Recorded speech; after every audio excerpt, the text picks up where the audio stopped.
here. Before I go over all the assignments for week 8, I just wanted to kind of remind everybody that we are in the middle of the semester, and you probably have noticed that things are just starting to get more difficult, right?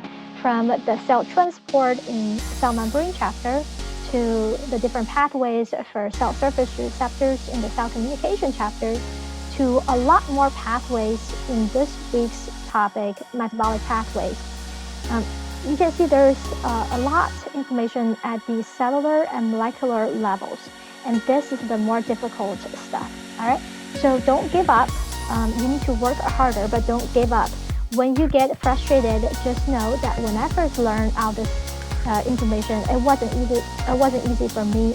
I had to go over, all these things a few times until, I got a pretty good understanding. So the tips for, getting better at these chapters is first you need to read. You need to read the Lumen study plan or read the Lumen textbook because they're really the same material. If you wonder where you can find the Lumen textbook, it's a PDF copy. You can log in Blackboard, and in our class, the main page is the announcement page. Scroll down all the way to August 11. Let me make it a little bigger. August 11 announcement, so you can see the date right here. And the second item is a link to download the free Lumen textbook. Download it to your computer or maybe your phone. I'm not sure if your phone can hold this big file. You can try. If you have 5 minutes available, read the textbook. Even if you can just read one paragraph, it's really better than not reading at all, okay? So find all the time you can to do that reading to get familiar with the different terms and the different pathways. All right, that's one tip, and the other one is that you need to practice, okay? The Lumen quiz questions are there for you to practice, and you can find questions from other sources online, like a Quizlet. I think that's the one I'm most familiar with, but I'm sure you guys can find other sources with questions, for you to practice. All right, read as much as you can, practice as much as you can. All right, now let's go over the assignments. Like I said, we're going to go over Chapter 7, Metabolic Pathways. There are a lot of topics in this chapter. We're going to talk about redox, chemical energy, cellular respiration, and then in the end, photosynthesis. And in cellular respiration and photosynthesis, there are a lot of chemical pathways, a lot of cascades of chemical reactions. So please watch, first read the textbook and watch my lecture recording if you want to get a better understanding. All right. And then you need to complete the study plan, the quiz.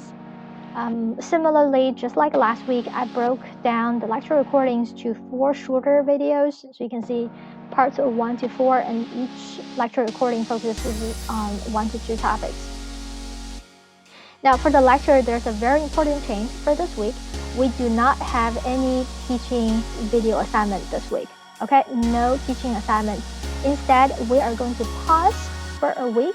And I want to collect your opinions, your feedback on this teaching video assignment. So this survey can be found in the lecture folder. I'll show you in a second where you can find it. And I want to assure you that this survey is completely anonymous. Even though you complete the survey through Blackboard, it does not kind of correspond your answers with your name. So it's completely anonymous. Now, you will get some points for completing the survey, and it will be part of your assignment grade. So this should be easy points to get, right? As long as you can complete the survey, answer all the questions, you can get the points. All right, now let me show you where to find everything in the lecture folder. All right, this is the Chapter 7 folder. You can see the first 3 things you need to complete. Absolutely, you have to complete are on the top. Study plan, quiz, and this is the teaching video assignment survey. There are about 11 questions. Most of them are just multiple choice questions. So it only should take you about 5 to 10 minutes to complete the survey, and you can get points for doing that. PowerPoint slides are over here. One student informed me that she had issue downloading the PowerPoint slides. When she clicked on it, it asked her to kind of sign in. Now, if that happens to you, you can just click cancel. You do not want to sign in. Just click cancel, and it will allow you to download the PowerPoint slides. Okay. After that, you will see the 4 video lecture recording, and then study guide, and this, don't worry about this worksheet I talked about in the lecture recording, and I can go over that in our online class meeting. All right, so you can see it's hidden from you, so you can't really see. All right, that's it for a lecture. For the lab, you are gonna move on to week 7 lab. Now, the name or the title for week 7 is photosynthesis, but you are not doing photosynthesis. Okay, I'm gonna change it to diffusion and osmosis, and that's because we didn't do it last week. So I moved it. I just moved everything back. So this week we're doing diffusion and osmosis.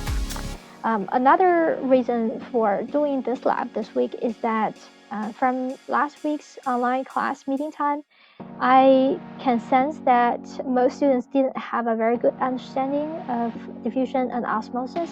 So I'm hoping that this lab will kind of really strengthen your understanding. All right, now let me show you where to find the lab stuff. Let's go to week 8. Okay, so you can see diffusion osmosis, open it, and you see the actual lab. When you click on this lab, it will take you to eScience website, and make sure you complete the reading and knowledge check. Knowledge check are questions that kind of spread throughout the reading material, and in the end, you will do a lab drill. Okay, so lab drill is a very short quiz with about 5 questions, so make sure you complete the lab drill. Do not do any of the experiments, and that's because this is a special lab that comes with a lab kit. Because we did not purchase the lab kit, right? So we do not need to do any of the experiments. And you can't do it really because you don't have all the supplies to do it. So I'll show you what it looks like real quick. So if you come to the very end, again, let me make it a little bigger. It says assignments and procedures, right? And you can see there are 4 experiments, and each experiment requires certain supplies, like solutions, reagents, for you to complete the experiment. Again, you do not need to do any of the experiments. Do not do the experiments. Do not download the workbook. You do not need any of these because we do not have the lab kit. We can't do the experiments. All right. Now, what do you need to complete for this lab? Again, like I said, you have to go through all the reading material, and I even made a new study guide to kind of correspond to the reading material. So use my study guide to guide your reading, and make sure you complete. See, there's like the knowledge check questions. Okay, let me make it a little bigger. Knowledge check questions. Answer that, and then go to the lab drill. The lab drill is going to be some. It's a short quiz with some multiple choice questions. All right, that's all you need to complete. And then in the end, you should be able to see a quiz. So let me go back. Okay, you can see the study guide right here. This corresponds with the reading materials in the eScience lab. And if you scroll down all the way, you will see this diffusion and osmosis quiz. Again, when you take the quiz, make sure you take some notes of the questions you got wrong, right? So you can do some research and figure out what the correct answer is. And the next time when you go back to try the quiz again, you can get a better grade, right? And this will help with your understanding as well. You have 3 attempts at the quiz, and I will take your highest grade. All right, that's all for week 8. If you have any questions, let me know. Have a great week, everybody.